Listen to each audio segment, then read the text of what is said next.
Bacoor in Cavite experienced flooding due to rains caused by the southwest monsoon.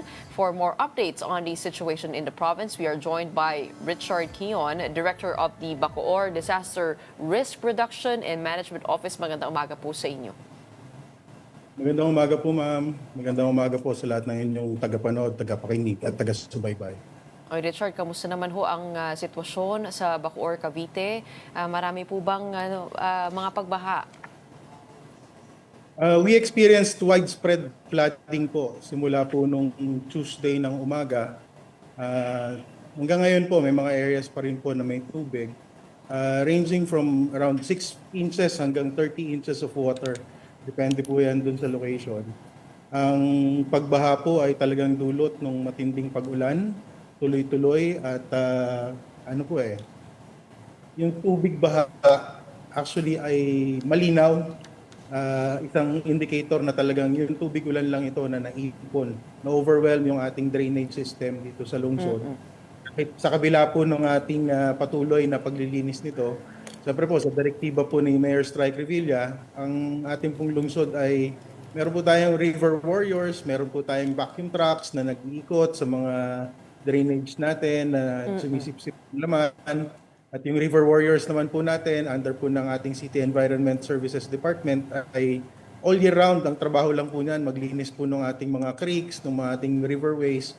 Pero sa kabila nga po ng lahat ng efforts na yan, ay talagang na-overwhelm pa rin po yung ating waterways and drainage systems natin.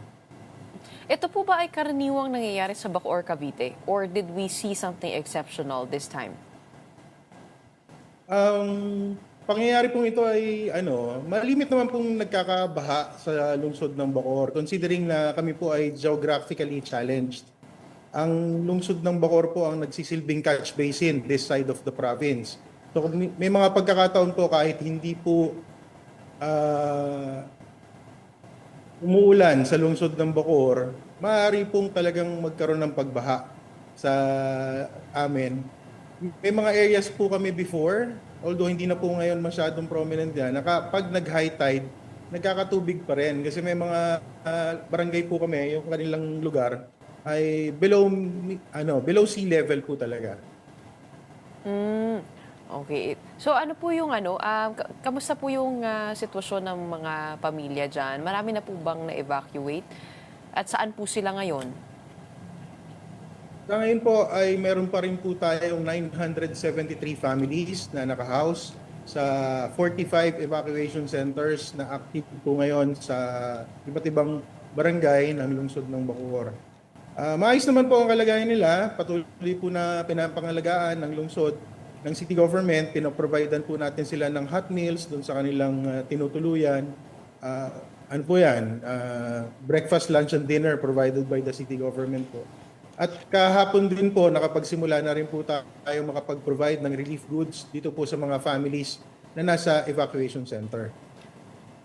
Okay, meron pa pong minomonitor na low pressure area sa Philippine Area of Responsibility. Ano po ang prediction po natin sa kung gaano ka magtatagal itong mga pamilya dito sa mga evacuation center, given na rin po yung mga matinding pagbaha sa mga kalsada? Well, with the current forecast po, weather outlook po natin, ang nakikita po namin ay maaaring magtagal pa po sila sa evacuation centers hanggang bukas ng gabi o early Saturday morning.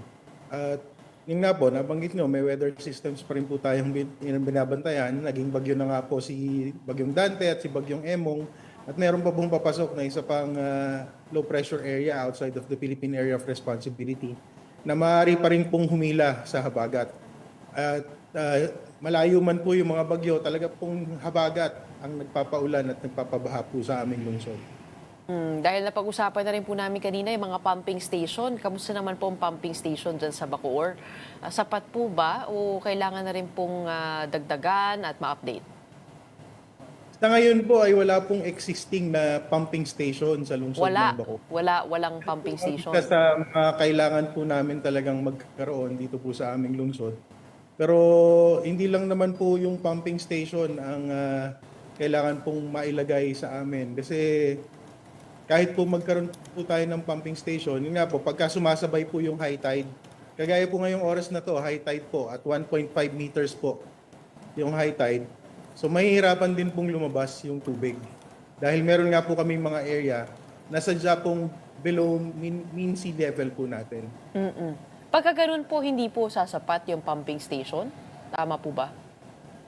Makakatulong po siya para mapabilis, pero ano po dahil po dun sa maraming mga proyekto na rin po na naisakatuparan na pamahalaang lungsod, sa pangunguna po yan, ni Mayor Strike Revilla, sa tulong po ni Congresswoman Lani at ni Senator Bong, ni Congressman Brian, nagkatulong-tulong po din sila sa different infrastructure projects dito. Mabilis naman po talaga yung pagbaba ng tubig sa mga nakaraang panahon. Ngayon lang pong linggo na ito na nakaranas uli kami ng pagtigil ng tubig ng ilang araw sa maraming lugar. So, kumbaga po, ang sinasabi ko, dati po talaga matagal, linggo, yung pong mga panahon 1980s po siguro, 1990s, linggo tumatagal yung pagbaha. Pero nito pong recent past 2 decades, bumilis na po yung pagbaba ng tubig, paglabas ng tubig.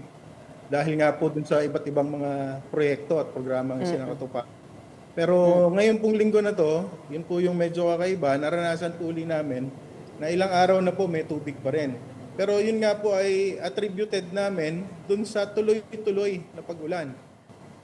Again, nabanggit ko po, kami po, ngayon po ay nakakaranas tayo ng high tide at 1.5 meters. At ang lungsod Bacoor, under orange warning level pa rin po, rainfall warning. Orange pa rin po kami ngayon So talaga pong sobra-sobra na po yung tubig na bumubuhos sa lungsod. At hindi lang po nga dito, pati po sa ibang parte ng Cavite, na dito po dumadaan yung tubig. Richard, bilang panghuli, saan po hindi pa pwedeng dumaan? I mean, what is your advice for motorists? Well, as of this time po, ay wala naman po tayong saradong kalsada sa ngayon. All roads remain passable to all types of vehicles as of this time. Okay, maraming salamat sa iyo. Sana talagang matugunan to ng mabilis at bumaba ng tubig. And we hope things don't worsen. We have Richard Kion, Director of the Bacoor Disaster Risk Reduction and Management Office.